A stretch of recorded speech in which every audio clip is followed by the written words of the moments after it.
हमारी आदत ऐसी बन गई है कि हमें सिर्फ प्रॉब्लम्स ही नजर आती है। हमारे अगर पेरेंट्स हैं तो उनकी अच्छाइयां नजर नहीं आती, उनकी भी कमियां ही नजर आती, इसलिए हम दुखी हैं।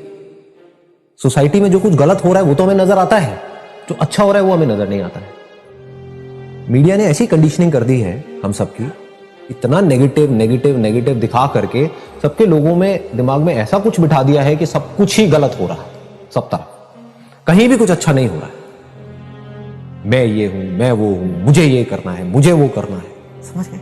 ऐसे जी रहे हम। मुझे तेरे से ये प्रॉब्लम, मुझे उससे वो प्रॉब्लम, मेरी लाइफ में ये प्रॉब्लम, मेरी लाइफ में, मेरे साथ में ये हुआ, मेरे साथ में ये क्यों हुआ, मेरे साथ में ये नहीं होना चाहिए, भगवान तूने मेरे साथ में ये क्यों किया, मुझे ये चाहिए, मुझे ये करना है, मुझे वो मुझे वो मुझे वो। यही तो हो रहा है कि मैं ना इस वजह से दुखी हूं क्योंकि मेरी तो प्रॉब्लम ही ऐसी है, मेरी तो लाइफ ही ऐसी है। आपको पता नहीं है, आपको पता नहीं है मेरी लाइफ की सिचुएशन क्या है। हर आदमी अपने आप को दुखियारा दिखाने में लगा हुआ है, उसको पता नहीं क्या मजा आ रहा है अपने आप को दुखियारा दिखाने में। मैं आपको ऑनेस्टली बता रहा हूं, अगर मैं अभी आपको अपनी लाइफ की प्रॉब्लम्स बताने लग जाऊं, जिस लेवल की प्रॉब्लम्स हैं, आपके पैरों के नीचे जमीन निकल जाएगी। लेकिन वो बताने से होगा क्या? मैं भी दुखी होऊंगा और आप भी दुखी होगे। अबे तू क्या दुखी है, मेरा दुख सुन। मैं तुझे अपना दुख बताता हूं, फिर वो अपना एक किस्सा सुनाएगा। और किसी को दूसरे के दुख में इंटरेस्ट नहीं है। मजे की बात ये है, वो अपनी वेट कर रहा होता है, अपनी टर्न की वेट कर रहा होता है। ये कब वो अपना बंद करे, मैं अपना बड़बड़ करना शुरू करूं। ये सब चीजें हमारी लाइफ में हो रही है। मैं कोई अलग से बात नहीं कर रहा हूं, सब समझ रहे हो ना? ये सब चीजें हो रही है। ये सब थिंकिंग जो है वो गलत डायरेक्शन में चली गई है। जैसी लाइफ चल रही है वैसी चलती रहेगी। कुछ साल और रह गए, निकल जाएंगे जैसे तैसे करके। निकल ही रहे हैं लोगों के साल, तो निकल ही रहे हैं। ऐसी मरे हुए अगर जिंदगी जी भी ली तो करा क्या, किया क्या? नहीं भी जीते तो फर्क क्या पड़ जाता? तो ये है ना, जिंदा होने चाहिए। मुर्दा लोग किसको चाहिए? लाइफ होनी चाहिए। सबसे पहले तो इस इल्यूजन को हमको हटाना है कि जब ये दुनिया परफेक्ट हो जाएगी तो मैं खुश हूं, या जब ये दुनिया ठीक हो जाएगी तब मैं खुश हूं। वो कभी नहीं होगा। तो आपका ये जो उम्मीद है वो तो मैंने तोड़ दी। इसी बात को समझो। अपने आप से जब बात करनी ही है तो ढंग की बात करो ना। ऐसी बात क्यों करते हो जिसकी वजह से आप दुखी हो जाओगे? बोलना ही तो कोई ढंग का बोलो ना। जैसे कोई सिचुएशन है, उसको देख करके अगर आप बोलना चाहो तो कितने एंगल से बोल सकते हो? सोचना मतलब अपने अंदर अपने आप को बोलना। अंदर आपने क्या किया? जो खुद की कमियां हैं, खुद की गलतियां हैं, औरों की कमियां हैं, औरों की गलतियां हैं, दुनिया की कमियां हैं, दुनिया में जो प्रॉब्लम्स हैं, अगर उसको आप लाइटली देखना शुरू कर दो अपने अंदर। मैं बोल रहा हूं अंदर की दुनिया की बातें, लेकिन आप सोचते ही बाहर की दुनिया के बारे में हो, तो आप कहोगे कि अच्छा इसका मतलब कुछ ना करें, हम बैठ जाएं, हाँ लाइटली ले। लाइटली ले मतलब घुमसाड़ की तरह पड़े रहो, कोई भी आएगा कुछ भी करके चला जाएगा। तो ये क्या होगा? तो दुनिया आपकी धज्जियां उड़ा देगी। बाहर तो लाइटली नहीं ले सकते, बाहर क्राइम है, तो you can't take things lightly there. ऐसे कोई पर्सन अगर आपसे बदतमीजी से बात कर रहा है, चाहे वो आपका हस्बैंड हो, चाहे कोई भी हो, अगर उसको छूट दी तो उसकी आदत बन जाएगी। मैं क्या बोल रहा हूं? मेरे सेशंस को अगर आप ध्यान से समझोगे, यहां जो लिखा भी हुआ है self reflection, I am always talking about the self. मैं घुमा करके आपको यहां ला रहा हूं, लेकिन आपके सारे क्वेश्चंस क्या होते हैं?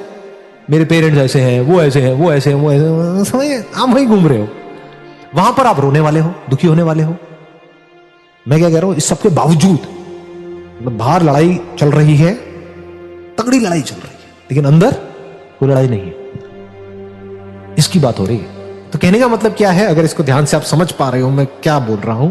बाहर की जो दुनिया है वो कभी भी ऐसी नहीं होने वाली है कि सब कुछ पीसफुली हो रहा है, सब कुछ हमारी लाइफ में परफेक्ट हो रहा है, जैसा हम चाहते हैं वैसा हो रहा है, बिल्कुल हंसते खेलते सब तरफ चेहरे नजर आ रहे हैं। आप एक ऑफिस में गए, सब लोग परफेक्ट हैं, ये सब कह रहे हैं वेलकम जी, वेलकम, आइए, आप ही का तो इंतजार था।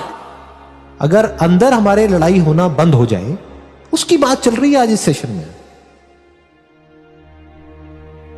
What do we mean by solitude? इसकी शुरुआत होती है दो चीजों को डीपली रियलाइज करने से। वन इज कि अभी जैसे मेरी लाइफ चल रही है, मुझे इसको ऐसे नहीं चलाना। क्योंकि इफ यू से कि नहीं मुझे तो अपनी लाइफ को ऐसे ही चलाना है, फिर आप सॉलिट्यूड की बातें कर रहे हो। जो सो कॉल्ड घर बार छोड़ करके स्पिरिचुअल यहां पे जा करके धक्के खा रहे हैं, कपड़े बदल देते हैं, माइंड वो का वही रहता है। एक्चुअल में क्या है, कपड़े जैसे मर्जी हो, माइंड चेंज होना चाहिए ना। सॉलिट्यूड की शुरुआत होती है ध्यान से। व्हाट इज ध्यान? ध्यान करना नहीं है। ये मैं पहले अपने अलग अलग सेशन में बहुत जगह पे बोल चुका हूं, ध्यान देना है। और बहुत लोग तो मेडिटेशन कर रहे होते हैं नाम के लिए, घर में बैठे हैं और चीख चिल्ला रहे हैं, कह रहे तुम्हें पता नहीं है मैं मेडिटेशन कर रहा हूं, हल्ला मत मचाओ। मेट्रो में जा रहे हैं, क्या वहां पर बैठे हो इतनी अवेयरनेस आप रख सकते हो कि मैं अपने अंदर अपने आप को क्या बोल रहा हूं? You are aware of your mind, you are aware of your thoughts. तो अब आप अपने माइंड को एक सही डायरेक्शन दे सकते हो या नहीं दे सकते हो? यानी कि बाहर अगर आपके हाथ पे कुछ गर्म टच होता है, अगर पता ही नहीं लग रहा है तो बात अलग है, लेकिन जैसे ही पता लगता है, जैसे होता है ना किसी चीज से जला हाथ, तो आपने नोट किया होगा कुछ सेकंड बाद हमें पता लगता है, क्योंकि वो सेंसेशन कुछ सेकंड्स बाद हमारे ब्रेन तक पहुंचती है, तब तक हाथ जल चुका होता है ऑलरेडी। लेकिन जैसे ही हमें पता लगता है तो हम अपना हाथ हटा लेते हैं। अगर आपको चॉइस मिले कि कल का जो दिन है वो या तो बहुत ही खराब जाने वाला है या बहुत ही अच्छा, क्या चूज करोगे? कोई है जो बहुत खराब चूज करेगा? एनीबडी?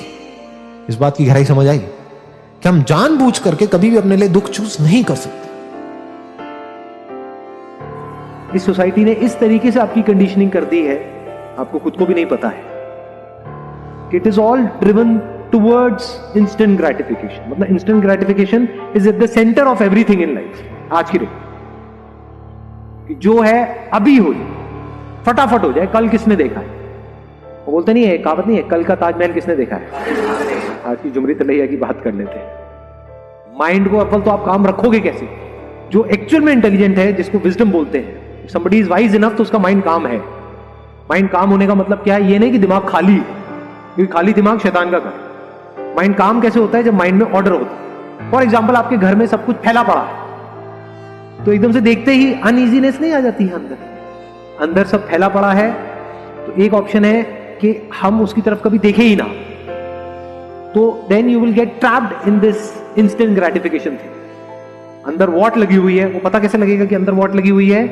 एक दिन के लिए छुट्टी लेकर के, जहां भी आप जॉब करते हो, बिजनेस करते हो, कुछ भी करते हो, सिर्फ बैठ जाओ एक जगह, पता लग जाएगा अंदर क्या है, और फड़ाने लग जाओ। हम अंदर कैसे रियलिटी को देखें, उसके बेस पर हमारी अंडरस्टैंडिंग हो, उस अंडरस्टैंडिंग के बेस पर हमारे थॉट्स हो, और वो थॉट्स ऐसे हो जहां पर कोई कॉन्फ्लिक्ट ना हो, जहां पर सिर्फ प्यार ही प्यार है, जहां पर सिर्फ सब कुछ जुड़ा पड़ा हो, अलग ना हो कुछ।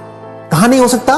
बाहर होगा, क्योंकि बॉडी उस बॉडी से अलग है, इसका माइंड उस माइंड से अलग है, तो वहां पर तो सही गलत पे कहीं ना कहीं तो स्टैंड लेना ही पड़ेगा ना। बाहर अगर पर्सनालिटीज मैच नहीं करेगी तो अलग भी होना पड़ सकता है ना, लेकिन अंदर से हम हैं। लेकिन अंदर से हमको सोचने से कौन रोक रहा है कि मैं भी इंसान हूं, तू भी इंसान है? इस सच को देखने से कौन रोक रहा है?